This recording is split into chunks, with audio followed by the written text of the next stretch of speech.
Oke, jadi mungkin untuk sesi kali ini nanti akan langsung diisi oleh Pak Willy Sanjaya ya. Dan Pak Willy juga sudah bergabung bersama kita di sini. Selamat siang Pak Willy. Halo, siang. Halo Pak Willy, gimana kabarnya Pak? Baik. Oke, alhamdulillah. Baik Pak, mungkin bisa langsung dimulai saja nih untuk sesi webinar kali ini. Silakan mungkin bisa tolong mulai dipersiapkan share screen-nya ya Pak ya. Oke. Ya, selamat siang buat teman-teman peserta webinar. Saya ucapkan selamat datang dan terima kasih sudah mau menyempatkan hadir di webinar bersama Kasih Pintar dan juga Coinworks. Teman-teman para pengusaha, para wirausahaan ini, saya sangat berterima kasih karena kalian laju perekonomian Indonesia itu masih tetap terus berjalan karena memang dari pengusaha inilah ekonomi kita bergerak gitu ya. Nah, langsung aja saya izin share screen. Ya, sudah terlihat ya. Nah, kita akan bahas tentang bagaimana pengaturan keuangan untuk para pengusaha. Nah, sebelumnya perkenalkan dulu untuk teman-teman semua. Saya Willy Sanjaya. Teman-teman bisa panggil saya Willy. Saat ini saya bekerja di Coinworks sebagai Head of Financial Consultant dan ini latar belakang background saya. Saya juga saat ini masih aktif sebagai dosen di beberapa universitas di Jakarta, juga aktif sebagai financial planner. Selain itu juga saya juga masih hadir sebagai praktisi di industri investasi dan juga pasar modal. Dan ini juga beberapa lisensi yang saya miliki dan background pendidikan saya. Jadi salam kenal untuk semuanya. Saya di sini sifatnya sharing. Jadi saya bisa berbicara sebagai narasumber sini karena saya sudah mengalami terlebih dahulu dan saya sudah belajar dan baca terlebih dahulu daripada teman-teman semua. Makanya saya lebih senang mengungkapkannya dengan kata sharing.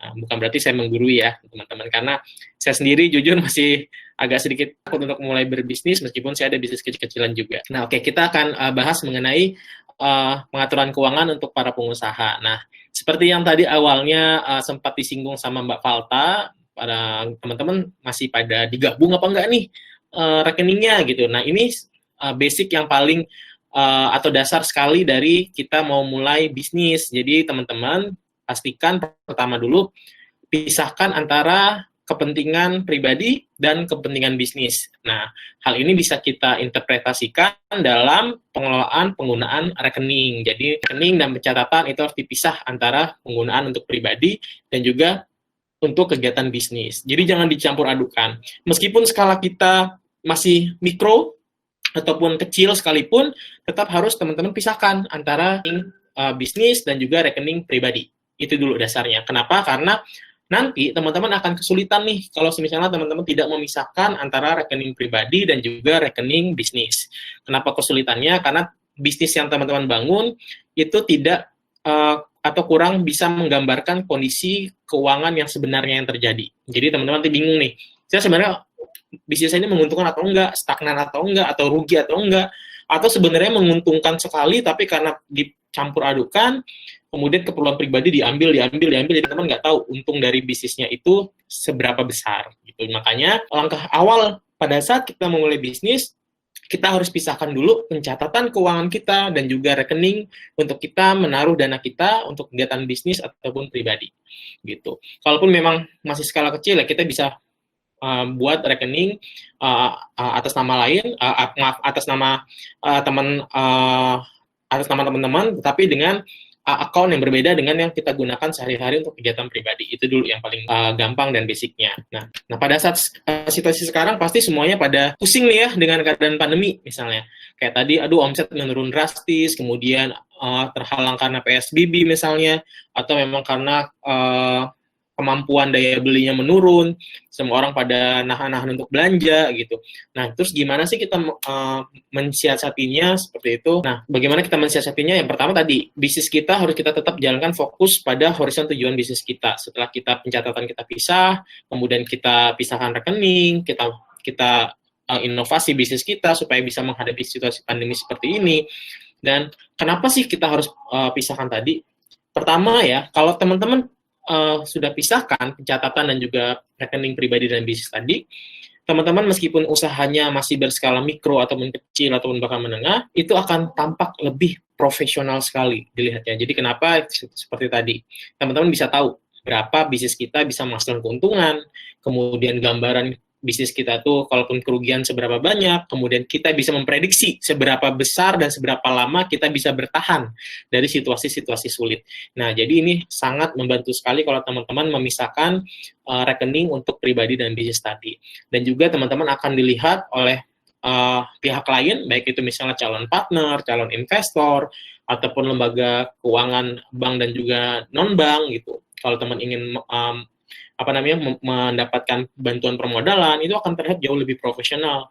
Nah, dari pengelolaan keuangan tadi, pasti pihak lain, pihak ketiga akan melihatnya, oh, bisnis ini dikelola secara profesional. Kalau bisnis dikelola secara profesional, otomatis akan lebih profitable. Itu secara bahasa yang paling gampang dan mudah dimengerti gitu, kenapa harus dipisahkan. Nah, kemudian juga dengan kita memisahkan penggunaan rekening tadi, ini bisa jadi dasar teman-teman untuk bisa mengambil keputusan. Bagaimana kita bisa tahu kondisi bisnis kita lagi stuck, merugi atau menguntungkan kalau kita tidak tahu pencatatannya. Nah ini juga terkait kalau misalnya, wah, kita ternyata menguntungkan, kita punya proyeksi keuntungan nih bisnis ini, jadi kita mau expand. Nah, apa langkah kemudian yang bisa teman-teman ambil? Apakah modal sendiri teman-teman tambah, atau bisa mencari tambahan modal dari pihak ketiga? Nah, ini bisa menjadi dasar untuk teman-teman mengambil keputusan bisnis tadi. Nah, kemudian juga dengan pemisahan tadi, itu teman-teman bisa menilai kinerja bisnis teman-teman tadi, seperti yang sudah saya sampaikan sebelumnya. Jadi teman-teman bisa menilai, oh, bisnis kita sudah setahun kita berjuang, dari bisnis ini ternyata merugi terus gitu. Ya, teman-teman harus bisa mengambil, balik lagi ke poin nomor 2, teman-teman bisa mengambil action yang akan teman-teman lakukan, ataukah teman-teman mengganti jenis bisnisnya, ataupun memang mencoba inovasi baru untuk tetap bertahan, ataupun misalnya kinerja teman-teman bisnisnya sangat baik, sudah saatnya untuk expand, menambah karyawan, menambah jumlah modal kerja, segala macam. Itu bisa menjadi dasar teman-teman nanti untuk bisa mengembangkan bisnis jauh lebih baik. Dan yang tentunya dengan teman-teman melakukan pemisahan, teman-teman bisa menghindari yang namanya kebangkrutan. Kenapa? Karena teman-teman pasti namanya membangun bisnis, itu harus punya prinsip yang namanya going concern. Jadi kita harus berpikir, kalau bisnis yang kita jalani itu akan hidup terus-menerus, tidak ada matinya. Kalau bisa kita turunkan sampai ke anak cucu, seperti itu. Nah, tapi bagaimana untuk bisa menghindari kebangkrutan? Ya tentu saja dengan melakukan pengelolaan keuangan yang baik. Seperti halnya di luar bisnis, misalnya seperti keuangan pribadi pun, seberapa besar pendapatan kita, seberapa besar penghasilan kita, kalau kita tidak bisa mengelola keuangan kita dengan jauh lebih baik, tentu saja kita pasti akan tidak bisa menikmati hasil jeripaya yang kita dapatkan. Begitu juga dengan bisnis. Kalau teman-teman bisnisnya bagus, kemudian potensi keuntungannya sangat bagus, kemudian karyawannya sudah berkembang banyak, besar gitu, bisnisnya juga besar, tetapi teman-teman melakukan pengelolaannya masih secara serampangan, masih secara manajemen warung yang sangat pencatatannya kurang rapi seperti itu, ya percuma, nanti akan sulit sekali untuk bisa mengembangkan bisnis tersebut. Karena kenapa? Bisnisnya kan dari nol, teman-teman mulai, misal dari masih skala kecil, menengah, ataupun mikro, pasti ingin, yang namanya tadi, going concern, ingin berjalan terus, ingin semakin besar. Nah, dengan semakin besar seperti itu, kita harus menjalankan bisnis kita dengan jauh lebih profesional. Nah, ini karakter keuangannya setiap generasi. Mungkin teman-teman bisa melihat-lihat nih, oh, saya ini termasuk yang mana gitu ya, tapi di sini kayaknya banyak generasi millennials, mungkin ada juga generasi Z-nya. Nah, kita mulai dari generasi baby boomers, karena setiap generasi ini punya pola pikir, punya perilaku, dan punya karakter yang berbeda-beda gitu ya. Misalnya untuk generasi baby boomers, ini yang memang kelahiran angkatan kemerdekaan gitu ya, kelahiran tahun dari 45, 46 sampai 60, 64, 65, yang mungkin sudah berusia 60, 70 ya, atau 50, ya 60, 70-an. Di sini mereka punya karakter keuangan yang biasanya mereka selalu optimis gitu ya. Selalu optimis, kemudian juga lebih bekerja keras. Nah, tetapi biasanya mereka men-spending dana mereka untuk kepentingan yang sifatnya sangat-sangat konvensional, misalnya untuk kebutuhan dasar dulu nih, seperti membeli rumah, kemudian kebutuhan yang pokok dulu dipenuhi, kemudian baru sisanya nanti baru untuk penggunaan menabung. Nah, tetapi kalau generasi X, di mana di atas kelahiran 60 ya, dari selain 60 sampai medio 75, biasanya generasi ini memiliki karakter keuangan yang jiwa entrepreneur-nya itu mulai sangat tinggi gitu ya, mulai tumbuh dan sangat tinggi. Kemudian juga biasanya mereka untuk spending dana untuk investmentnya lebih spend ke properti ataupun hal-hal yang sifatnya ke real investment atau yang memang investasi yang sifatnya dapat terlihat gitu. Nah, biasanya juga uangnya dihabiskan untuk selain kebutuhan utama atau kebutuhan pokok, bisa juga digunakan untuk mulai mengembangkan usaha. Biasanya kalau mereka punya pekerjaan utama, bisa mulai memikirkan bisnis sampingan, ataupun misalnya memang untuk full kegiatan usahanya. Nah, kemudian ada generasi millennials nih. Generasi millennials itu biasanya karakternya itu selalu menggebu-gebu nih dalam bekerja. Tetapi juga jiwa entrepreneurnya sebenarnya jauh lebih tinggi juga dibandingkan generasi sebelumnya. Dan yang paling itu tadi yang plusnya, dan yang paling buruk dari generasi milenial, mereka biasanya bersifat sangat konsumtif dan spending uangnya biasanya lebih ke aktualisasi diri, tapi yang sifatnya jauh lebih berat. Misalnya beli kendaraan memaksakan, kemudian beli gadget, kemudian juga untuk bisnis, bisnisnya pun lebih kebanyakan generasi milenial melakukan bisnis itu lebih ke aktualisasi diri dulu baru mencari keuntungan, biasanya seperti itu. Nah, ini karakteristiknya. Kemudian untuk generasi Z, generasi-generasi yang biasanya sudah mulai terlatih lagi karena perkembangan teknologi yang jauh lebih canggih. Nah, biasanya mereka tuh cenderung memiliki ide dan inovasi yang di luar yang tidak difikirkan oleh generasi-generasi sebelumnya. Dan tetapi ini mereka spending uangnya jauh ke aktualisasi diri yang sifatnya tersier, yang kalaupun sekarang malah justru jadi kebutuhan pokok, misalnya untuk jalan-jalan, untuk terlihat wah di sosial media, seperti kalaupun untuk bisnis biasanya bisnis-bisnis yang lagi viral mereka akan ikuti gitu. Nah, ini teman-teman penting untuk memahami karakter-karakter ini, karena kenapa? Karena ini bisa teman-teman gunakan untuk bisa memahami profil dari bisnis, profil pribadi teman-teman untuk bisa mengetahui bisnis mana yang kira-kira tepat untuk teman-teman semua. Selain itu juga teman-teman bisa pahami karakter ini kalau misalnya teman-teman berpartner pada generasi-generasi seperti ini. Misal teman-teman nanti punya partner generasi yang jauh lebih senior, misal generasi X atau baby boomers, teman-teman bisa tahu nih harus berbuat apa, bertindak apa, dan mengentertain calon partner itu seperti apa. Nah, misalnya seperti ini nih. Ada satu contoh case, misalnya sebut saja Mawar, bukan nama sebenarnya, dan dia bukan korban atau bukan tersangka, sebutnya Mawar. Dia ini adalah seorang pengrajin, misalnya pengrajin keramik tradisional, dan dia belum memanfaatkan teknologi dengan maksimal. Jadi selama 10 tahun, dia itu hanya punya 3 karyawan, dan karena bisnisnya ini berjalan dengan normal, kemudian ya tetap menghasilkan keuntungan, dan si Ibu Mawar ini sudah sangat puas dengan usahanya. Tidak ada yang salah dengan Ibu Mawar, tidak ada yang salah dengan bisnisnya, dan tidak ada yang salah dengan perilaku keuangannya. Tetapi apa pelajaran yang kita petik? Kalaupun Ibu Mawar hanya puas dengan bisnis yang seperti ini saja, yang bisa menghasilkan keuntungan stabil misalnya, kemudian juga punya karyawan yang segitu-segitu aja, memang secara keuangan mungkin dia tetap ya seperti air mengalir, bisnisnya tetap berjalan, tetapi apakah bisnisnya bisa berkembang jauh lebih besar? Nah, padahal kita tahu mungkin Ibu Mawar ini punya potensi pengembangan bisnis yang jauh lebih luas lagi. Nah, padahal Ibu Mawar ini ada beberapa hal yang tidak Ibu Mawar sadari gitu. Yang pertama adalah dia sudah terlalu puas dengan pencapaian bisnisnya. Ingat beberapa orang yang sukses sekalipun seperti pendiri Facebook, pendiri Google, Microsoft dan segala macamnya, kunci mereka sukses adalah mereka tidak pernah puas dari apa yang telah dicapai. Itu sebenarnya mindset yang harus dimiliki oleh para pebisnis.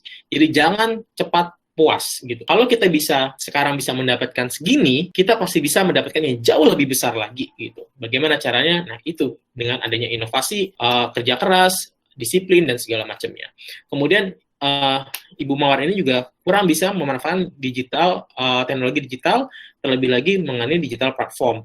Karena kenapa saat ini semua sudah serba teknologi. Jadi kalaupun ingin mendapatkan bantuan permodalan, sudah tidak seperti 10 ataupun 20 tahun sebelumnya yang sangat sulit sekali diakses. Ibu ini seharusnya bisa mendapatkan bantuan permodalan jauh lebih cepat kalau si Ibu Mawar ini bisa melek dengan teknologi. Begitupun dengan bantuan penjualannya. Mungkin kalau ibu ini update terus di sosial media, penjualannya mungkin bisa naik lebih drastis. Kenapa? Karena sosial media bisa kita melakukan iklan dengan gratis bahkan. Kalau kita bisa memanfaatkan media sosial media dengan jauh lebih baik. Nah, kemudian juga mungkin bisnis ibu ini ya segini stuck-nya segitu-segitu aja. Kenapa? Karena mungkin dia tidak, pertama kurang berani untuk bisa mengambil akses permodalan, kemudian juga ya karena faktor tadi cukup puas juga dengan apa yang sudah dia capai. Jadi seperti ini logikanya. Di dalam teori keuangan itu ada yang namanya aset sama dengan hutang plus modal. Jadi kalau semisal ibu ini tidak mau mendapatkan bantuan permodalan dari pihak ketiga, berarti semua total asetnya hanyalah berasal dari modal yang dia miliki. Jadi kalau misalnya ibu ini hanya punya modal 100 juta, berarti aset dia hanya senilai 100 juta, dan kekuatan yang dia miliki untuk mengembangkan bisnis hanya sebesar 100 juta. Nah, bayangkan kalau ibu ini dengan tingkat rasio hutang yang masih sangat baik, wajar misalnya, ibu ini punya aset 100 juta misalnya, kemudian dia punya hutang atau dia bisa mendapatkan permodalan di 30 juta misalnya, kemudian dia punya modal sini 100 juta, berarti ibu ini punya kekuatan jauh lebih besar dibandingkan modal dia sendiri. Seperti tadi, kalau tadi dia cuma 100 juta, dengan dia mendapatkan bantuan permodalan dari pihak ketiga, dia punya tambahan 30 juta. Nah, 100 juta dengan 130 juta, itu jauh lebih besar 130 juta. Jadi kekuatan bisnis ibu ini jauh lebih besar, kalau dia bisa membalancekan persamaan keuangan yang tadi yang saya sebutkan. Jadi kalau dia hanya terbatas pada modal sendiri, ya itulah yang akan dia dapatkan. Tetapi kalau dia bisa menambah aset dia, karena dalam keuangan tadi aset sama dengan kewajiban plus modal, jadi dia menambah modal dari pihak ketiga, tentu saja kekuatan bisnisnya akan jauh lebih besar. Asal kuncinya tetap rasio kewajiban masih tetap dalam rasio yang sehat, seperti itu ya. Kemudian ini ada beberapa kebiasaan yang harus dihindari oleh para pelaku bisnis. Nah, yang pertama, di sini saya share screen ulang ya, katanya nggak kelihatan. Oke, sudah terlihat ya? Sudah terlihat kembali ya teman-teman? Nah, ini ada beberapa kebiasaan buruk yang harus dihindari para pebisnis. Yang pertama, tidak memiliki yang namanya perencanaan keuangan. Padahal perencanaan keuangan ini jauh lebih penting, seperti yang saya sampaikan sebelumnya, sangat penting untuk perencanaan keuangan karena supaya kita bisa tahu seberapa besar potensi bisnis kita, kemudian seberapa besar forecasting kita, kemudian pengaturan cash flow kita, itu kita bisa lakukan jika kita memiliki perencanaan keuangan. Kemudian juga selalu memenuhi keinginan daripada kebutuhan. Siapa yang tidak ingin bisnisnya berkembang? Siapa yang tidak ingin berinovasi gitu? Tapi kita lihat dulu apakah memang bisnis kita sudah membutuhkan hal-hal tersebut. Siapa yang tidak ingin penambahan karyawan jadi banyak, bisnis jadi besar. Nah, semua pasti ingin, tetapi kita lihat apakah kita sudah butuh atau belum. Nah, itu bisa kita hitung. Nah, hal tersebut bisa kita hitung kalau kita sudah memiliki perencanaan keuangan. Kemudian juga ada yang namanya pola investasi yang sifatnya konservatif. Nah, jadi ini juga salah satu kebiasaan buruk para pengusaha. Jadi biasanya kalau sudah mendapatkan keuntungan, biasanya langsung spending, belanja, atau segala macam. Kalaupun misalnya tidak dilakukan untuk belanja, biasanya hanya disimpan saja di current account, ataupun hanya ditaruh di deposito, seperti itu, uang dari keuntungan dari bisnisnya. Nah, padahal teman-teman bisa mengembangkan dana dari keuntungan tadi untuk peningkatan aset yang jauh lebih besar dengan dilakukan investasi yang sifatnya ke moderat ke agresif. Jadi yang sifatnya bisa mendapatkan keuntungan tingkat bunga yang jauh lebih besar. Jadi teman-teman bisa mendapatkan pendapatan lain-lain di luar dari bisnis tadi. Dan yang terakhir adalah biasanya para pengusaha ini tidak memiliki yang namanya dana darurat. Nah, di sini teman-teman sudah punya dana darurat belum?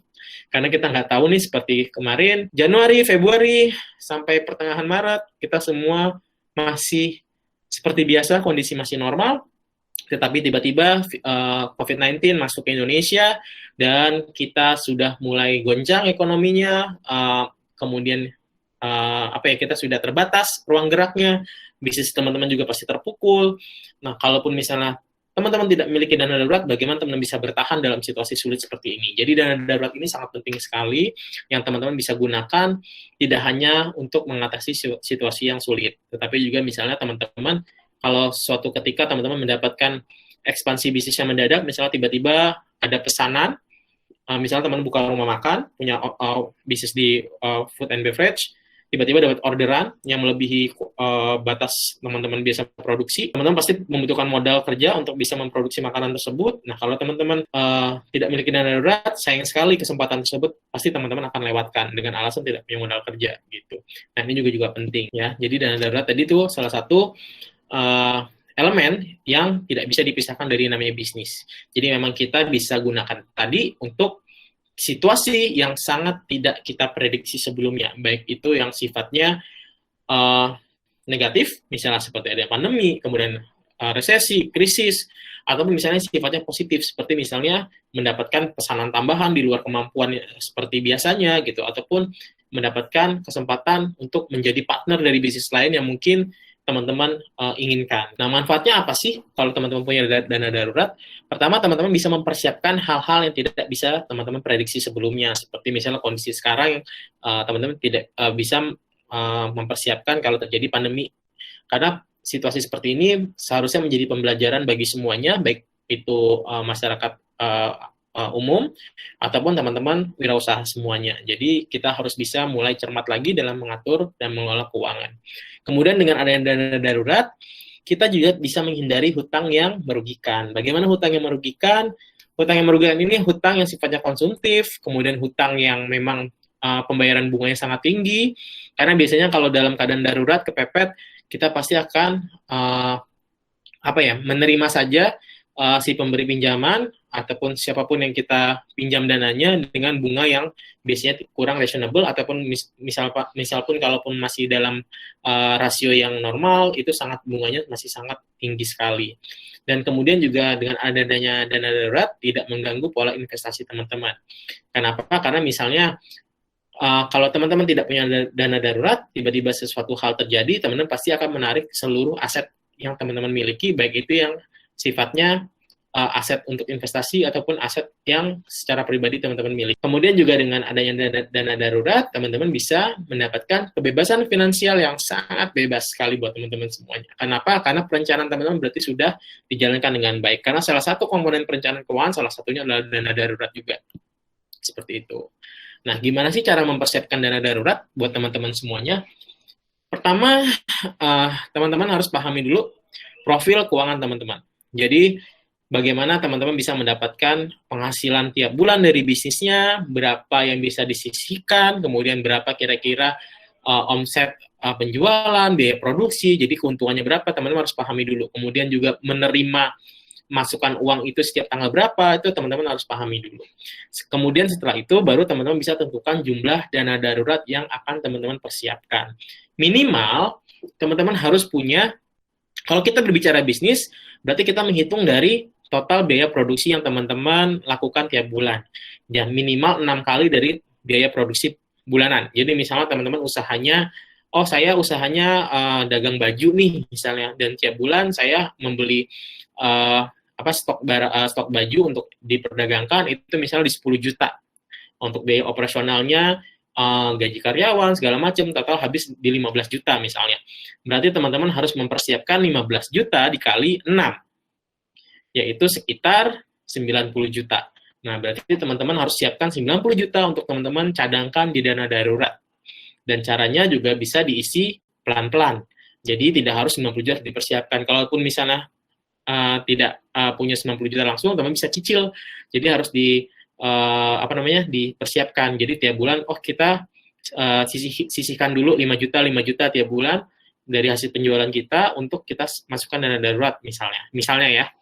Nah, jadi nanti pada saat sudah sampai 90 juta, teman-teman sudah punya cadangan dana darurat. Dan ini bisa teman-teman gunakan kalau kondisi yang sangat mendesak, misalnya seperti pandemi, kemudian krisis, ataupun omset menurun karena suatu hal, misalnya teman-teman bisa gunakan itu untuk tetap menjalankan bisnis. Ataupun misalnya tiba-tiba ada pesanan yang sangat besar, teman-teman perlu stok yang banyak misalnya.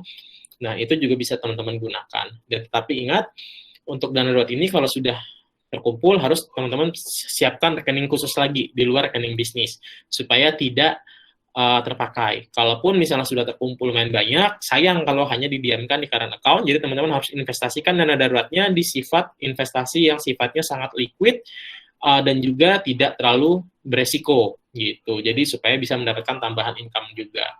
Dan intinya kalau sudah punya dana darurat, teman-teman harus tetap bijak dalam melakukan pengeluaran. Jangan setiap keperluan teman-teman harus bilang ini kebutuhan mendesak, tidak juga. Jadi harus tetap bijak kapan kita bisa menggunakan dana darurat ini atau enggak. Oke. Nah, dengan memisahkan keuangan tadi, kita juga punya perencanaan keuangan. Jadi kita bisa kemudian kita juga bisa mengambil keputusan kita mau ekspansi usaha atau enggak gitu ya. Nah, salah satu opsinya teman-teman bisa mendapatkan bantuan pendanaan dari yang namanya fintech peer-to-peer lending, karena keunggulannya dengan mendapatkan pendanaan dari pihak ketiga seperti di fintech peer-to-peer lending, pertama adalah tidak adanya aset yang dijaminkan gitu ya, jadi tidak ada kolateralnya. Dan proses penilaian dari bisnis teman-teman untuk apakah layak atau tidak untuk bisa mendapatkan pendanaan itu sama seperti bank, hanya bedanya tidak ada jaminan gitu, tidak ada aset yang dijaminkan. Dan juga waktunya juga tidak terlalu panjang, jadi hanya bisa 1 sampai 24 bulan, terlebih seperti di Coinworks misalnya, kita bisa memberikan bantuan pendanaan dari 10 juta sampai 2 miliar rupiah tanpa jaminan gitu. Tapi tetap tadi teman-teman bisnisnya harus sudah berjalan dulu minimal 6 bulan. Kemudian nanti ada penilaian dari tim kredit kita untuk bisa menilai apakah bisnis teman-teman layak untuk bisa mendapatkan pendanaan dari Coinworks. Nah, Coinworks itu apa sih? Jadi kita ini adalah platform peer-to-peer lending. Jadi kita yang mempertemukan antara mereka yang membutuhkan dana atau kita sebut sebagai borrowers dengan mereka yang kelebihan dana atau yang bisa kita bilang sebagai lenders gitu. Jadi nanti rekan-rekan borrowers atau teman-teman misalnya ingin membutuhkan pendanaan untuk bisnisnya, itu bisa mendaftar di marketplace-nya Coinworks, kemudian nanti bisa teman-teman isi keperluan jumlah dananya berapa, bisnisnya apa, kemudian jangka waktunya berapa. Kemudian jika sudah masuk ke marketplace Coinworks, nanti teman-teman lenders atau pendana yang memiliki dana berlebih tadi yang akan membantu pendanaan terhadap kebutuhan modal kerja dari teman-teman tadi.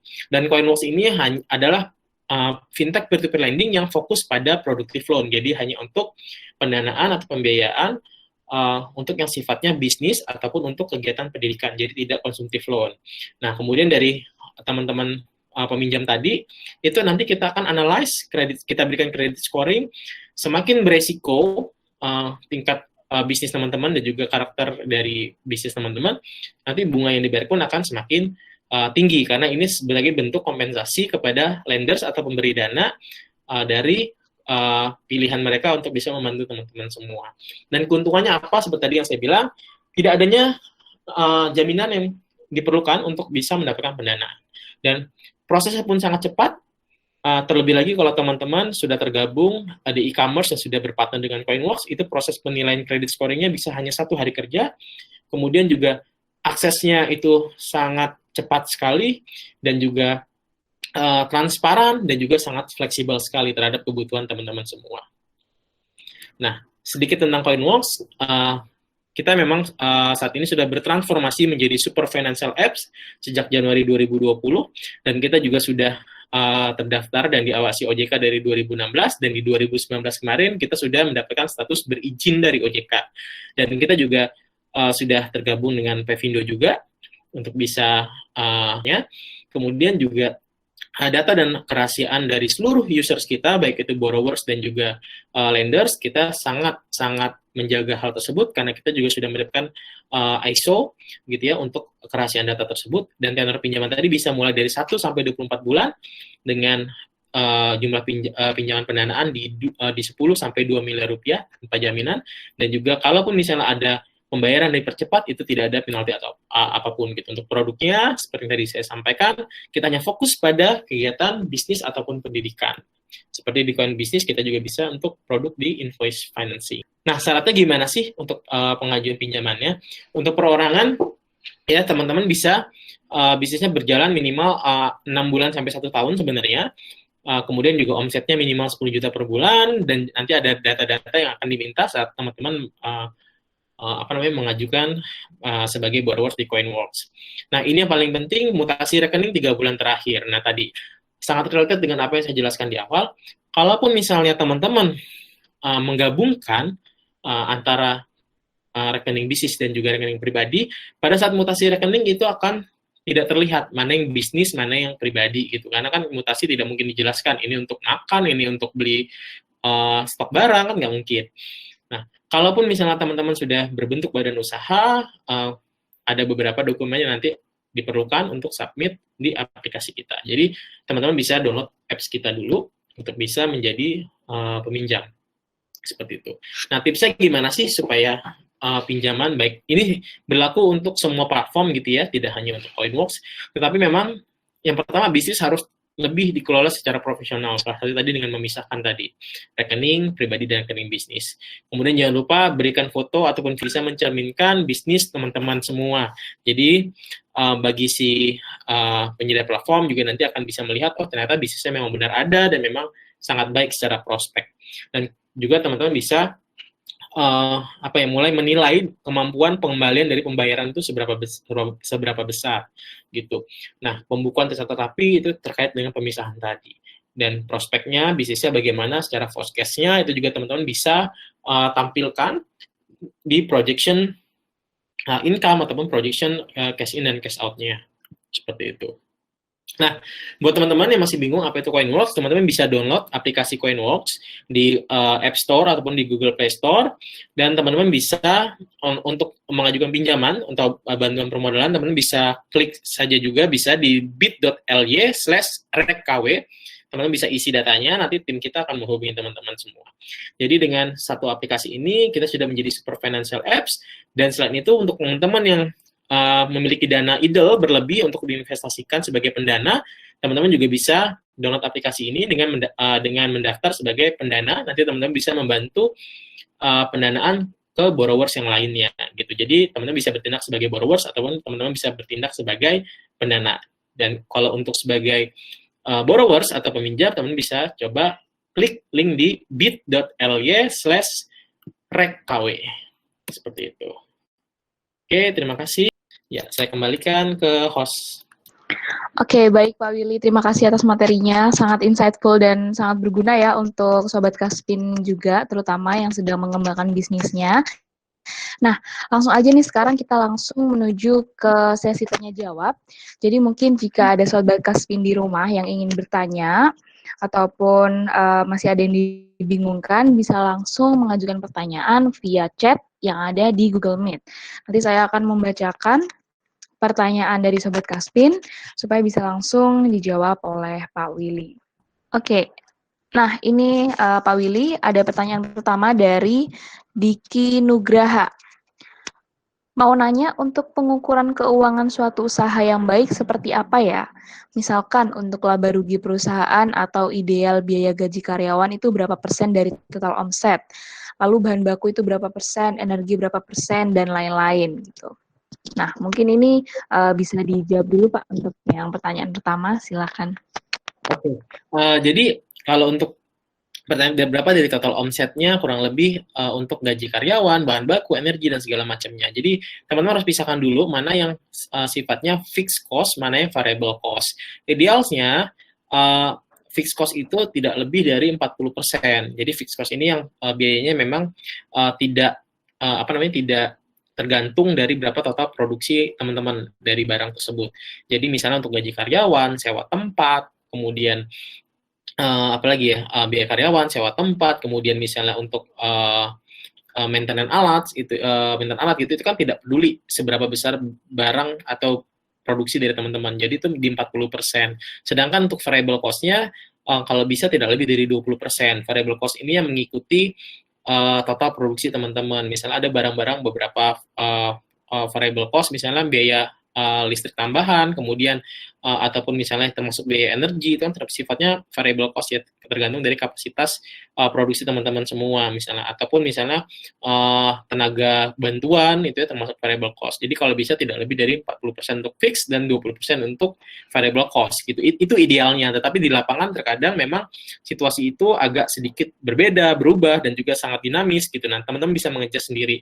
Yang penting dari omset tersebut jangan semua dihabiskan untuk total cost production-nya gitu. Jadi harus tetap sisakan beberapa persentase untuk keperluan lain dari omset tersebut gitu.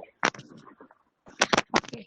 Ya, baik Pak. Nah, ini juga ada pertanyaan yang masih berkaitan dengan persenan nih Pak, dari Dewi Asrianti.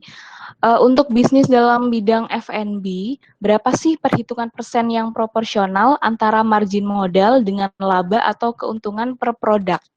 Oke, untuk food and beverage, perhitungan persen yang proporsional antara margin modal dengan laba itu seberapa besar gitu ya. Nah, idealnya gini, kalaupun misalnya food and beverage ini yang sifatnya sangat fast moving banget, misalnya seperti makanan yang berbeda dengan misalnya yang fast moving itu misalnya makanan yang sifatnya akan ada order terus tiap hari gitu ya, misalnya kayak ayam geprek, misalnya mie ayam gitu ya, bakso, itu kan fast movingnya cepat sekali. Nah, itu minimal di 10% margin itu sudah sangat bagus sekali gitu ya. Kalau bisa di atas dari 10% gitu. Tapi kalau misalnya yang sifatnya tidak fast moving, misalnya kayak cake yang pesanannya custom itu kan bisa agak lama tuh untuk bisa mendapatkan, dan belum tentu tiap hari misalnya ada order gitu ya. Nah, itu bisa jauh lebih besar marginnya, lebih dari 10%, di 20% minimal gitu. Jadi memang margin tadi juga tergantung dari karakter dari teman-teman sendiri dulu. Ada karakter yang sifatnya pengusaha itu yang nggak apa-apa saya untung sedikit, yang penting fast movingnya jauh lebih cepat, turnover-nya jauh lebih cepat gitu. Ada teman-teman yang pengusaha yang mungkin bilang, saya sabar, tapi sekali saya dapat order, margin saya besar gitu. Nah, itu pertama karakternya itu dulu yang harus teman-teman pahami dulu, mau termasuk yang mana. Tapi idealnya dari sisi keuangan, sisi perencanaan keuangan yang sudah saya pelajari, memang kalau untuk food and beverage yang sifatnya fast moving, secara turnover-nya itu dia minimal 10% ke atas, itu sudah sangat baik. Tapi kalau misalnya ordernya lama, itu minimal di 20% dari marginnya. Oke, ya baik. Terima kasih Pak Willy. Itu tadi jawaban ya untuk pertanyaan dari Dewi Asrianti dan juga Diki Nugraha. Semoga menjawab ya. Oke, lanjut ke pertanyaan selanjutnya. Nah, ini masih sama dari Mas Diki Nugraha ya.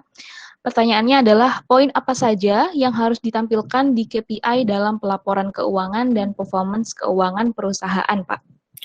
Oke, kalau keuangan bisnis itu kan kurang lebih kalau yang secara bisnis besar itu terdiri dari 5 ya bentuk laporan keuangan. Ada yang namanya laporan laba rugi, kemudian laporan perubahan modal, laporan neraca, kemudian ada laporan arus kas dan catatan atas laporan keuangan. Tapi kalau untuk bisnis yang sifatnya masih mikro, kecil, dan menengah, nah yang paling penting adalah sebenarnya kita harus tampilkan, kita harus bisa punya di laporan laba rugi dan neraca serta arus kas gitu.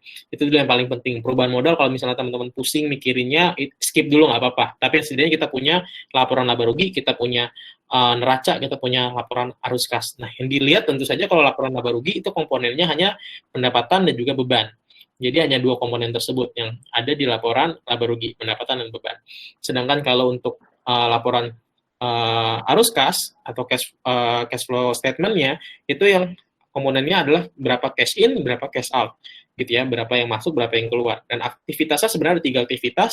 Pertama ada aktivitas operasi, ada aktivitas investasi, dan ada aktivitas pendanaan. Tetapi skip aja kalau misalnya bingung, jadi fokus di berapa cash in dan berapa cash out, supaya kita bisa tahu tiap bulan kita ada minus atau ada plus berapa. Nah, kemudian yang ketiga adalah yang namanya neraca. Neraca ini sangat gampang, yang tadi saya bilang, komponennya hanya di sini ada sisi aset, dan di sebelah kanannya ada sisi hutang dan juga modal sendiri.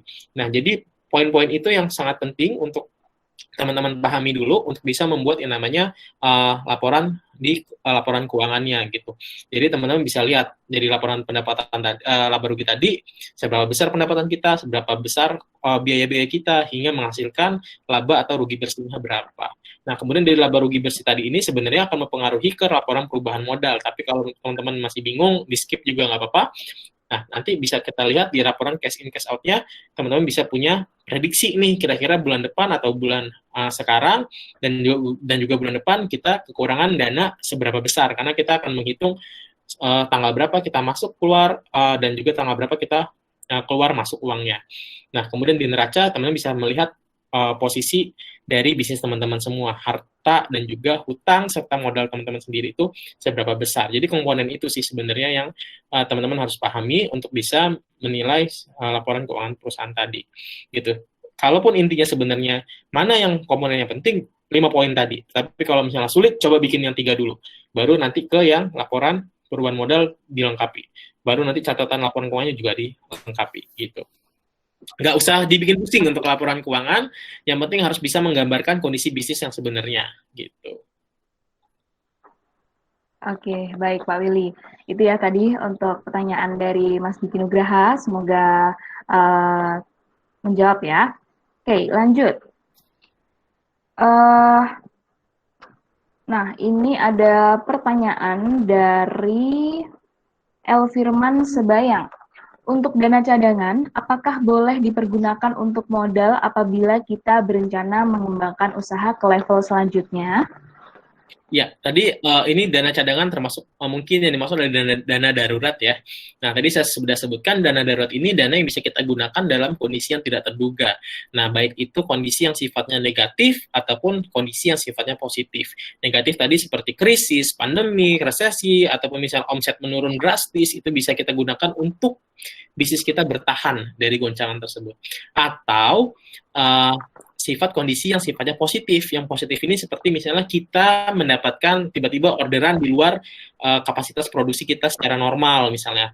Tiba-tiba yang kita biasanya produksi makanan hanya 100 piece, 100 porsi, tiba-tiba kita dapat pesanan 1000 porsi. Tentu aja kan kita nggak punya nih untuk nggak punya modal kerja untuk beli bahan misalnya. Nah, kita bisa gunakan dana darurat tersebut untuk produksi dari order yang tidak kita pernah bayangkan sebelumnya. Jadi itu bisa digunakan untuk yang sifatnya positif juga. Jadi teman-teman bisa gunakan dana darurat tadi untuk bisa next level ke pengembangan bisnis selanjutnya.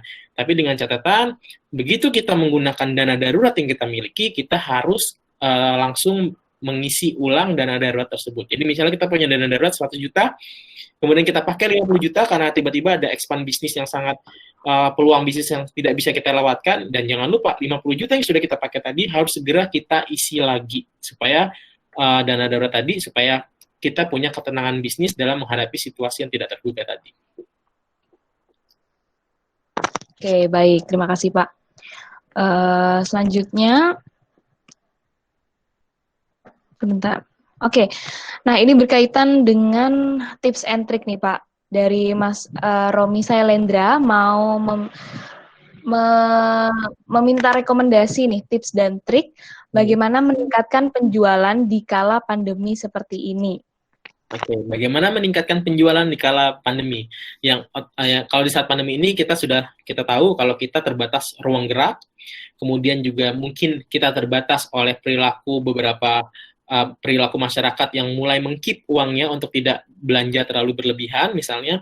Nah, gimana cara yang bisa meningkatkan penjualan? Yang pertama adalah kita harus lebih kreatif lagi dalam mengemas kita punya pemasaran produk kita, dan pastikan produk yang kita jual atau produk yang kita hasilkan adalah produk yang dibutuhkan pada saat pandemi gitu. Produk yang dibutuhkan pada saat sekarang, misalnya yang sekarang memang populer adalah pada saat pandemi pasti yang tidak terpukul ya. Yang terpukul kan misalnya seperti pariwisata, kemudian IO gitu ya, itu kan yang bisnis-bisnis yang terpukul karena pandemi, karena terbatasnya ruang gerak tadi. Tetapi seperti bisnis makanan, kemudian bisnis makanan, perlengkapan bayi, obat-obatan, itu masih tidak terkendala karena itu masih kebutuhan yang sangat mendasar. Kemudian kalaupun kita misalnya punya bisnis di luar yang positif dan negatif tadi, gimana cara meningkatkan penjualan? Tentu saja kita pastikan produk kita benar-benar dibutuhkan sama user kita, sama pelanggan kita. Kemudian kita melakukan inovasi terhadap produk kita juga. Jadi kita sesuaikan kebutuhannya, dan juga kita harus bisa melakukan pola pemasaran yang sangat unik, yang bisa menyentuh langsung ke keputusan calon pembeli kita gitu. Dan ini memang harus kita lakukan, dan kuncinya ada di inovasi, dan jangan pernah takut untuk bereksperimen dalam memasarkan produk gitu. Banyak cara-cara yang unik yang bisa teman-teman lakukan, seperti misalnya seperti kehadiran Odading Mang Oleh ini, kalau teman-teman mungkin bisa pernah lihat minggu lalu gitu ya, itu menghancurkan semua teori pemasaran, merusak semua kerja keras para tim kreatif gitu ya, yang sudah memikirkan campaign apa yang akan kita jalankan untuk menjual produk gitu. Tapi dengan ungkapan yang sangat singkat dan kocak, itu bisa menjadi viral, penjualan langsung meningkat gitu. Nah, itulah salah satu inovasi dari kreativitas yang dihadirkan seperti Odading Mang Oleh gitu. Nah, di saat pandemi ini memang kreativitas adalah kunci utama untuk kita bisa tetap memasarkan produk kita supaya membantu meningkatkan penjualan. Carilah yang sifatnya memang terkadang out of the box, tetapi tetap bisa kita kontrol untuk tingkat promosi kita, dan juga produk kita memang harus benar-benar produk yang memang dibutuhkan untuk pada saat pandemi seperti itu. Jadi kuncinya dari inovasi, dan jangan pernah takut untuk bereksperimen. Oke, baik Pak. Terima kasih. Itu tadi untuk jawaban dari pertanyaannya Romi Sailendra ya, semoga menjawab. Lanjut ke pertanyaan selanjutnya. Sudah ada pertanyaan dari Lintar Tri Utami. Mau tanya, untuk sistem pembayaran distributor dan reseller yang ideal dalam suatu bisnis penjualan itu bagaimana ya? Jika pembayarannya tidak dilakukan secara tunai, Pak. Oke, untuk reseller yang pembayaran tidak dilakukan secara tunai, nah di sini teman-teman harus menghitung berapa tingkat turnover dari uang tadi akan kembali. Misalnya secara tidak tunai kan mungkin sistemnya adalah beberapa hari setelah mengambil barang gitu ya, mungkin bisa 15 hari kemudian atau 30 hari kemudian. Nah, itu teman-teman bisa hitung juga kira-kira potensi cash in dan cash out-nya dari teman-teman sendiri. Nah, karena setiap bisnis itu tentu perhitungannya berbeda gitu. Jadi kita bisa hitung misalnya kita mengambil barang kita memproduksi barang kemudian diambil sama reseller kita yang mungkin pembayarannya baru 15 hari lagi. Nah, tetapi teman-teman harus lihat lagi nih, kan reseller nggak cuma satu dua ataupun penjualan juga nggak serta merta melalui reseller aja misalnya. Jadi teman bisa hitung adakah cash pemasukan lain di rentang antara 1 sampai 15 hari tersebut gitu. Jadi itu yang kita namakan sebagai turnover dari cash in dan cash out-nya. Jadi pada saat nanti misalnya dari periode 1 sampai 15 hari reseller ini baru akan membayar, setidaknya teman-teman harus hitung dulu di dalam periode reseller itu membayar harus ada cash in masuk dari sumber lain. Nah, kalaupun misalnya tidak ada, hanya mengandalkan reseller yang porsinya hanya 1 sampai 15 hari, semua resellernya dalam keadaan bersamaan misalnya baru akan membayar 15 hari lagi, berarti teman-teman bisa gunakan dana darurat untuk cadangan untuk modal kerja selanjutnya gitu. Oke, iya Pak. Dan ini juga berkaitan dengan dana darurat nih Pak. Ada juga pertanyaan dari Dayu Iswanto. Ini masih agak bingung dalam teknik untuk menyiapkan dana darurat. Apakah dana darurat itu diambil dari hasil penghasilan penjualan atau bagaimana? Dan juga ini sekalian juga masih tentang dana darurat. Untuk jumlah idealnya dana darurat itu kira-kira berapa Pak? Gitu. Oke, idealnya jumlah dana darurat berapa? Seperti tadi, dana darurat tadi gimana sih cara menyiapkannya dan idealnya berapa? Jadi teman-teman hitung total cost production teman-teman kira-kira berapa setiap bulan.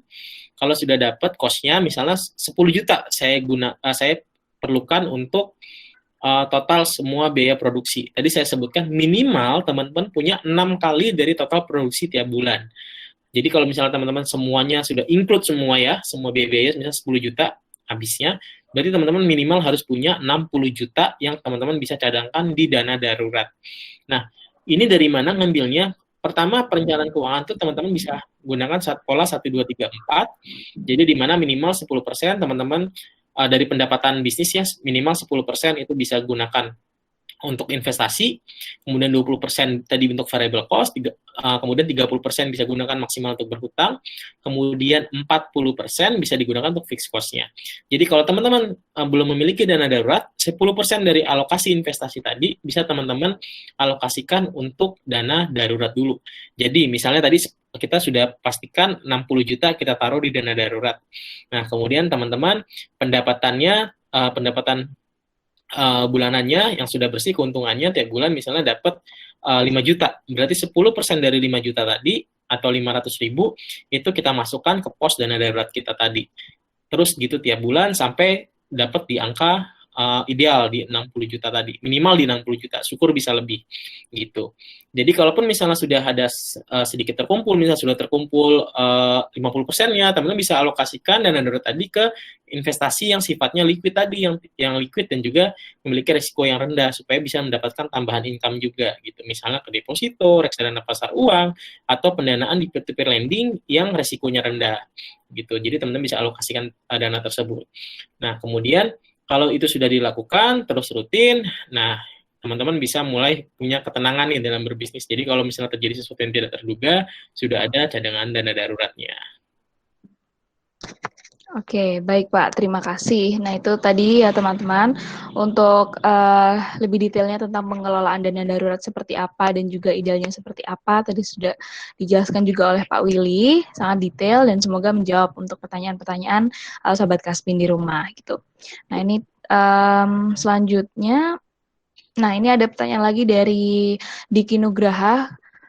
Kalau di laba rugi, pemilik cuma kebagian 5% dari total omset, apakah itu masih bisa dikatakan baik, Pak?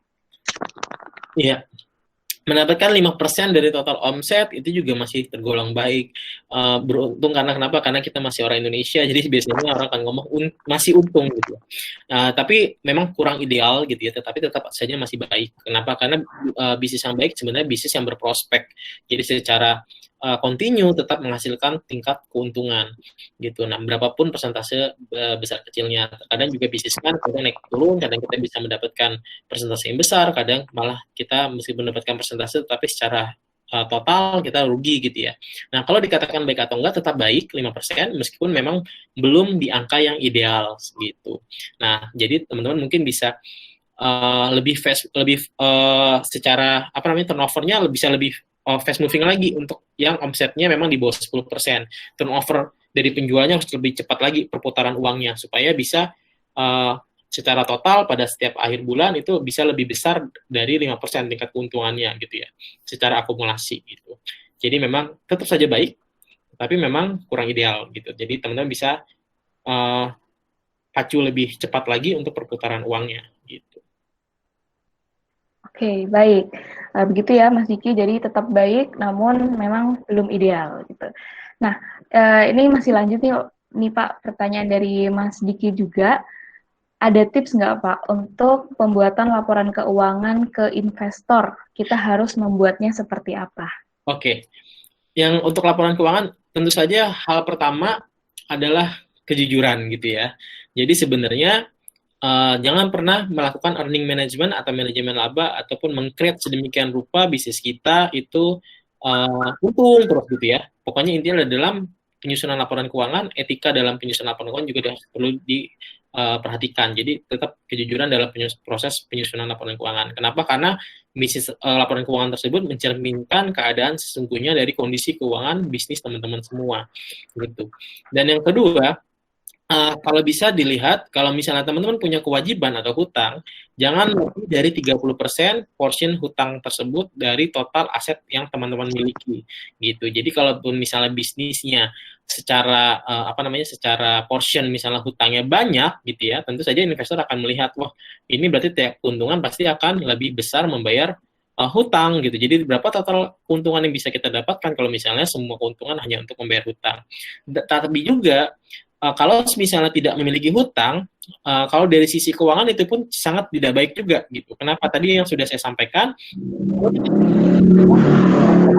hanya dari modal sendiri yang kita miliki. Kayak tadi misalnya Ibu Mawar, dia cuma punya 100 juta tanpa hutang, ya berarti kemampuan dia hanya 100 juta aja gitu. Berarti kemampuan bisnisnya hanya membesarkan uang dari 100 juta tadi. Tapi kalau misalnya dia punya hutang, porsinya tidak lebih dari 30%, berarti 130 juta misalnya, kekuatan dia lebih besar dibandingkan 1 juta tadi, tetapi dalam masih kondisi rasio yang sehat seperti itu.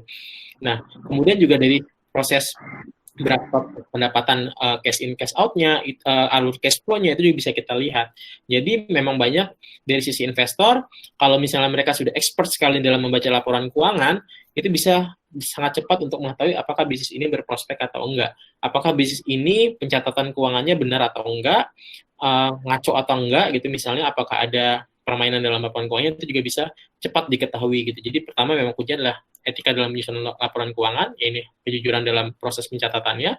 Kemudian juga perlu diperhatikan adalah dari neracanya sendiri, bagaimana keseimbangan antara aset dan juga kewajiban dan modalnya untuk bisa menilai seberapa besar nanti tingkat keuntungan laba yang dimiliki di laporan laba ruginya juga.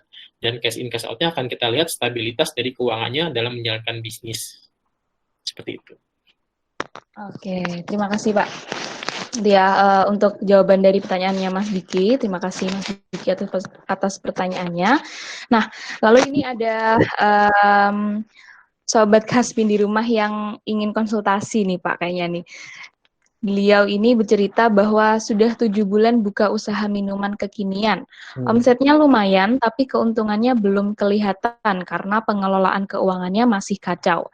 Mungkin Pak Willy ada saran bagaimana pengelolaan modal dan keuntungan. Nah ini mungkin bisa sedikit beri saran nih Pak, gimana step by step-nya secara ringkas nih mungkin apa yang harus dilakukan oleh Dahyu Ramadan ini Pak. Oke, wah ini membuka usaha minuman kekinian. Saya coba dengan ilmu nujum saya mungkin kayaknya boba nih. Boleh mungkin kita dikirimin bobanya. Uh, jadi gini, yang pertama tetap harus dipisahkan dulu ya, pencatatan keuangannya, rekeningnya juga harus dipisah dulu antara bisnis sama pribadi. Nah, kalaupun misalnya bisnisnya masih dijalani sendiri, artinya kita sendiri yang masih menjalankan bisnis, belum ada karyawan, dan tetapi kita juga perlu hidup dari bisnis tersebut. Si Mbak siapa tadi ini, Mas atau Mbak ini ya? Ya Mas Dahyu, saya panggil Dahyu aja, maaf, nggak tahu Mbak atau Mas. Dahyu ini bisa menggaji dirinya sendiri gitu. Jadi misalnya supaya nggak kacau ya, supaya nggak setiap keuntungan nanti ngambil buka laci sedikit baru dapat berapa hasil penjualan hari ini, perlu makan gitu, ambil nggak. Jadi memang harus disiplin dulu. Si Dayu bisa menggaji dirinya sendiri. Nanti tetapkan tiap bulan saya gaji untuk usaha boba ini, saya gaji diri saya sendiri 2 juta misalnya. Berarti untuk bulan pertama memang terus jalanin, jangan ambil dulu apapun yang terjadi pada uang tersebut, mau untung, mau rugi, mau berapa hasil omset penjualan, mau apa, jangan diambil dulu. Pada bulan kedua, baru Mbak bisa ambil hasil total penjualan tadi, dana yang dimiliki di rekening bisnis minuman ini, bisa pindahkan ke rekening pribadinya Dayu sebesar 2 juta. Jadi kayak menggaji diri sendiri. Nah, 2 juta ini yang dipakai untuk keperluan pribadi. Nah, kemudian bisnis, keuangan bisnisnya masih tidak terganggu gugat. Dan jangan pernah mengambil jatah dari minuman ini, bisnis minuman ini. Jangan sampai ada, sedikit aja deh, misalnya, aduh lagi pengen ngemil ini nih, ada bakso lewat misalnya, udah ambil di laci tempat penjualan minuman, ambil 10.000 gitu. Kecil, ingat itu bisa menjadi besar gitu ya. Sesuatu yang kecil, kebocoran kecil itu bisa jadi kebocoran besar. Jadi mulailah menggaji diri sendiri dulu supaya bisa menghindari pencampuran antara rekening pribadi dan rekening bisnis tadi gitu. Jadi supaya kelihatan nih bisnisnya bisa kelihatan nanti pada saat 3 bulan evaluasi, oh ternyata untung kita besar juga ya. Karena kita bisa kelihatan untung besar karena memang kita sudah nggak mencampur adukan. Selama ini mungkin yang terjadi adalah karena dicampur adukan antara pribadi dan bisnis, jadi nggak tahu nih, untungnya sebenarnya kayaknya banyak, tapi nggak ada uangnya gitu. Karena kita pun ngambil untuk peran pribadi, kita nggak tahu seberapa besar. Nah, dengan kita jatahkan menggaji diri sendiri, kita tahu, oh 2 juta, saya pun ternyata masih sisa banyak nih. Oh, ternyata dengan saya ngambil 2 juta, saya tahu nih, untungnya bisa segini. Berarti kalau misalnya saya ngambil karyawan, saya gaji karyawan lagi dengan 2 juta, ini masih bisa nih. Jadi saya tidak terlalu capek juga, saya bisa mikirin yang lain misalnya. Nah, jadi itu bisa kelihatan nanti. Cobalah menggaji diri sendiri dulu supaya bisa membantu memisahkan rekening pribadi dan rekening bisnis. Oke, baik. Terima kasih Pak atas saran-sarannya. Itu tadi untuk Mas Dahyu Ramadan ya. Semoga bisa langsung diterapkan nih untuk usahanya Mas Dahyu ya. Oke, ini ada satu pertanyaan lagi dari Dewi Asrianti. Secara ideal, berapa persen sih dana yang disisihkan dari keuntungan untuk berinvestasi, Pak? Karena kan investasi ini sifatnya fluktuatif, tidak selalu untung gitu. Iya, berapa persen porsinya? Minimal di 10%, maksimum bisa di 30%, tapi syukur-syukur bisa lebih dari angka 30% ya, tapi minimal di 10%. Jadi pasti alokasikan 10-30%, tergantung dari perhitungan kos-kos yang lainnya juga, itu harus kita investasikan. Itu wajib. Minimal di 10% itu wajib. Angka selebihnya itu sunnah gitu ya. Jadi minimal di 10% wajib kita investasikan dari total laba kita. Dan investasinya kemana? Tergantung dari profil resiko teman-teman sendiri. Nah, profil resikonya seperti apa? Apakah teman-teman bisnisnya atau yang moderat atau agresif? Tapi yang tadi saya bilang, kalau bisa jangan yang sifatnya konservatif.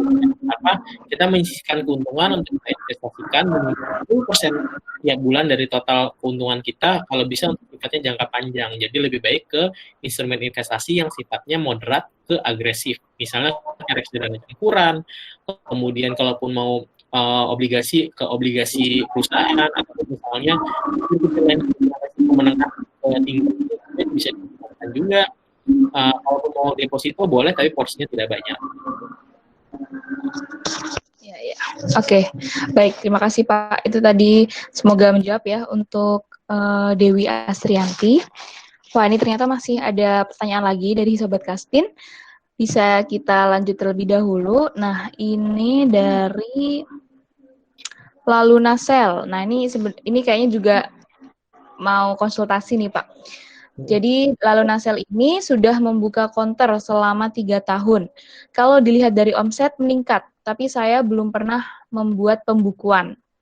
Jadi, saya belum tahu omset naik atau turun tiap bulannya. Adakah tips pembukuan yang termudah, Pak? Oke, tips pembukuan yang termudah adalah jadi gini, di dalam teori akuntansi ataupun teori keuangan gitu ya, kita bisa melakukan pencatatan keuangan ini menggunakan dua metode. Pertama, metode cash basis, yang kedua metode accrual basis. Nah, cash basis ini biasanya digunakan untuk bisnis yang sifatnya masih kecil skopnya, tapi kalau sudah besar, dia harus menggunakan accrual. Nah, bedanya seperti apa? Nah, kita kalau misalnya cash basis itu kita mencatatnya hanya dari berapa besar uang yang masuk ataupun uang yang keluar. Nah, sedangkan kalau accrual basis ini kita mencatatnya berdasarkan keseluruhan transaksi, tidak peduli uang itu masuk atau enggak. Nah, misalnya kalau yang accrual ini misalnya kita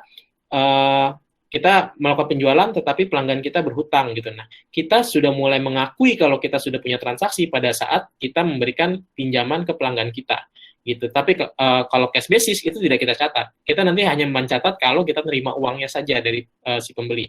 Mana yang bisa menggambarkan keadaan sesungguhnya adalah yang accrual basis sebenarnya. Tapi memang prosesnya jauh lebih sulit.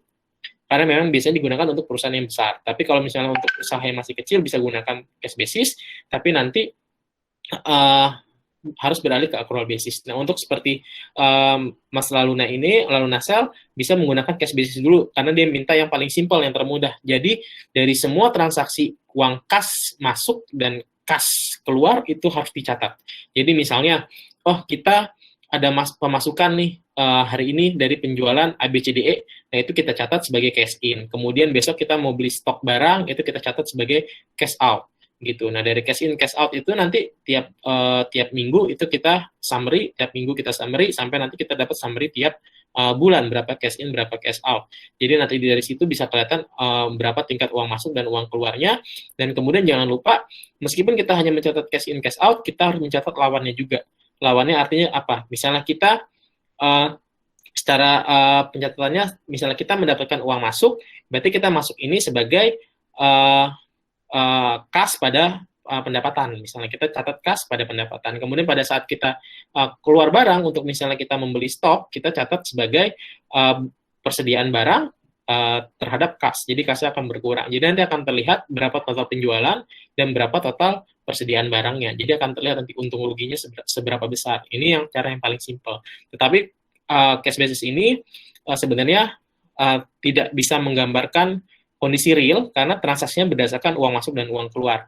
Akan sangat sulit menggambarkan kalau ada sistemnya pembeliannya secara hutang piutang, itu akan sulit men-trackingnya. Gitu. Tapi bisa gunakan cash basis ini. Jadi catat cash in, catat cash out. Jangan lupa setiap cash in itu kita catat sebagai pendapatannya juga. Kalau cash out kita catat sebagai persediaan barangnya kalau kita membeli stok barang. Dan juga kalaupun cash out-nya untuk biaya-biaya, misalnya gaji karyawan, bayar listrik, bayar iuran kebersihan, itu juga kita catat semua, jadi akan kelihatan berapa total pendapatan, kita kurangi biaya persediaan, dikurangi juga dengan biaya-biaya operasional dari konter tadi. Oke, baik Pak, terima kasih. Mohon maaf kalau panjang. Ya, sangat jelas sekali Pak, terima kasih. Semoga berguna juga ya untuk Lalu Nasel, semoga bisa langsung bisa mencoba nih untuk membuat pembukuan dari saran-sarannya Pak Willy tadi. Oke, nah ini mungkin ada pertanyaan terakhir nih dari Mas Diki Nugraha. Nah ini Mas Diki ini pernah memanipulasi karena keinginan bos Pak. Gimana cara menolaknya? Gimana cara menolaknya? Ya akan lebih baik kalau misalnya Mas Diki ini bisa menjelaskan kondisi kalau misalnya kita memanipulasi laporan keuangan itu efeknya akan banyak gitu ya. Dan pertama efeknya misalnya kalau ketahuan ya kita bisa kehilangan kepercayaan. Baik keuangan, baik itu bank atau non bank, atau bahkan kalau misalnya yang merasa tertipu tadi tidak menerima, itu bisa saja dilaporkan ke ranah pidana sebenarnya. sangat harus berhati-hati dalam misalnya laporan keuangan karena bisa saja dianggap sebagai penipuan gitu ya. Nah, tapi gimana cara menolaknya? Ya bisa jelaskan dulu kondisinya seperti apa.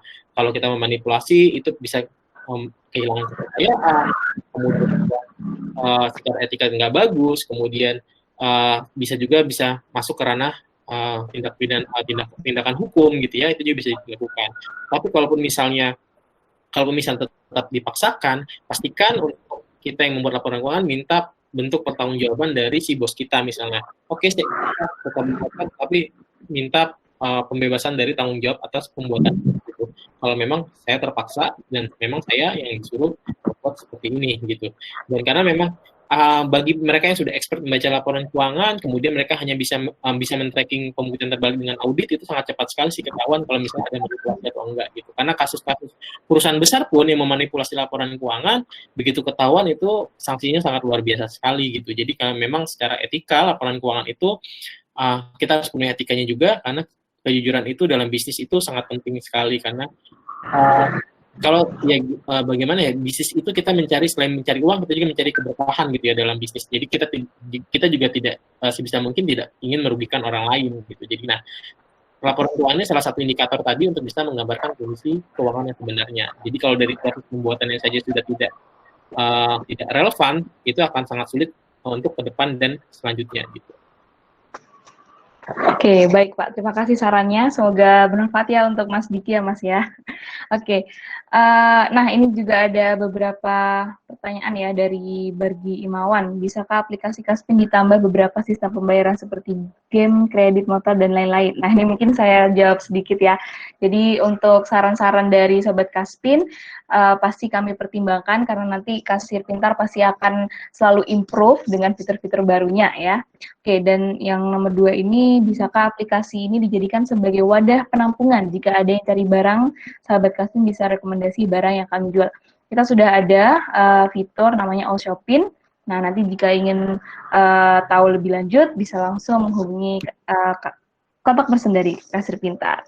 Oke, dan ini ada pertanyaan lagi dari Amri Said nih Pak. Selamat sore, gimana hitungan untuk modal per item jika produk yang kita jual itu berupa minuman, semisal kopi kekinian Pak?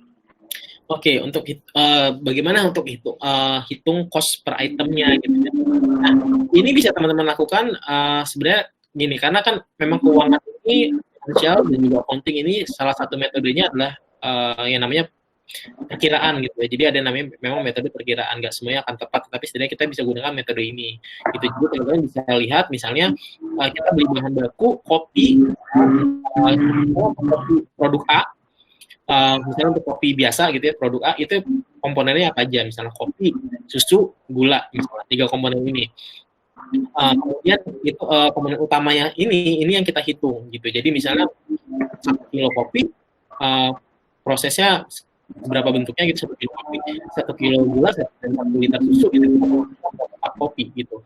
Nah, jadi nanti teman-teman bisa perkirakan misalnya dari misalnya 1 kilo kopi, 1 kilo gula, dan juga 1 liter susu misalnya, itu total misalnya 1 juta misalnya gitu. Nah, 1 juta ini bisa menghasilkan berapa cup kopi?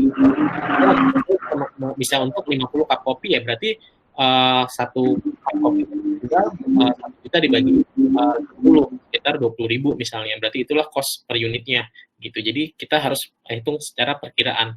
Nah, nanti teman-teman bisa hitung berapa tingkat penjualan yang teman-teman kendaki, angka penjualannya, mau ngambil omset di berapa. Nah, tetapi juga misalnya jangan lupa pakai strategi. Kalau misalnya kayak kopi kekinian, saya bisa kasih sarankan teman-teman bisa menjual dengan 3 size ukuran berbeda seperti yang dilakukan Starbucks. Itu jadi kita mengarahkan pembeli ke produk yang kita tujukan. Misalnya teman-teman menjual 3 cup kopi. 3 cup kopi dengan ukuran yang berbeda, tiga-tiganya. Dengan satu harga, misalnya 1 cup yang ukuran kecil, misalnya di 20.000. Kemudian 1 cup kemudian 1 cup yang ukuran menengah itu dijual di harga 30.000 misalnya. Kemudian cup yang paling besar itu dijual di harga 35.000 seperti itu.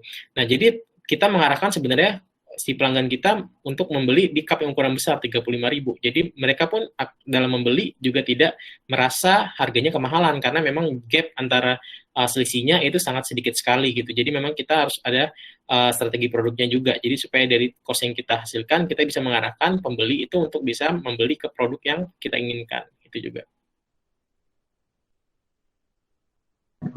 Oke, baik. Terima kasih Pak Willy atas jawabannya ya. Itu tadi untuk pertanyaan dari Amri Said, semoga menjawab ya. Dan ini mungkin saya akan membacakan pertanyaan terakhir ya, teman-teman, untuk sesi kali ini. Jadi ini dari Dayu Iswanto. Pak, saya mempunyai 2 usaha. Yang satu spare part motor alat klasik dan bengkel las dan custom. Apakah pembukuannya harus disendirikan atau bisa disamakan, Pak? Ya, kalau untuk 2 unit bisnis yang berbeda, tentu saja pembukuannya kalau bisa dipisahkan akan jauh lebih baik. Tapi nanti bisa kita satukan dalam laporan keuangan konsolidasi gitu. Jadi akan lebih baik kalau kita pisahkan. Kalau kita punya 2 bisnis, yang satu spare part motor klasik, satunya lagi bengkel las dan custom, kita punya 2 laporan keuangan. Pertama bisnis spare part motor, kedua bisnis bengkel las. Nah, nanti kalaupun misalnya dari 2 laporan keuangan tadi Mas Dayu mau dikonsolidasikan menjadi satu laporan keuangan bisnis Dayu itu bisa. Jadi nanti bisa disatukan dari 2 laporan keuangan tadi. Tapi akan lebih baik kalau memang bisnis ini memang terpisah dan unitnya terpisah, juga lebih baik dipisahkan laporan keuangannya. Jadi Mas Dayu bisa tahu kira-kira bisnis mana yang lebih menguntungkan, mana yang stagnan. Jadi nanti Mas Dayu bisa fokus untuk bisnis ke yang mana gitu. Ataupun misalnya kalau yang satu lagi ada penurunan, Mas Dayu bisa mengambil keputusan harus ngapain di bisnis yang sedang mengalami penurunan. Gitu juga sebaliknya. Jadi akan lebih baik memang harus dipisahkan. Ya, oke. Baik, terima kasih Pak Willy atas jawaban-jawabannya ya. Terima kasih juga untuk Sobat Kaspin yang udah mengajukan pertanyaan. Dan sekali lagi saya ucapkan terima kasih banyak untuk Pak Willy, terima kasih untuk Coinworks, dan juga terima kasih untuk Sobat Kaspin yang sudah join di webinar kali ini sampai akhir. Saya Adel, selaku host untuk webinar kali ini, mewakili seluruh tim yang bertugas. Kami mengucapkan terima kasih banyak. Mohon maaf jika ada salah kata. Wassalamualaikum warahmatullahi wabarakatuh.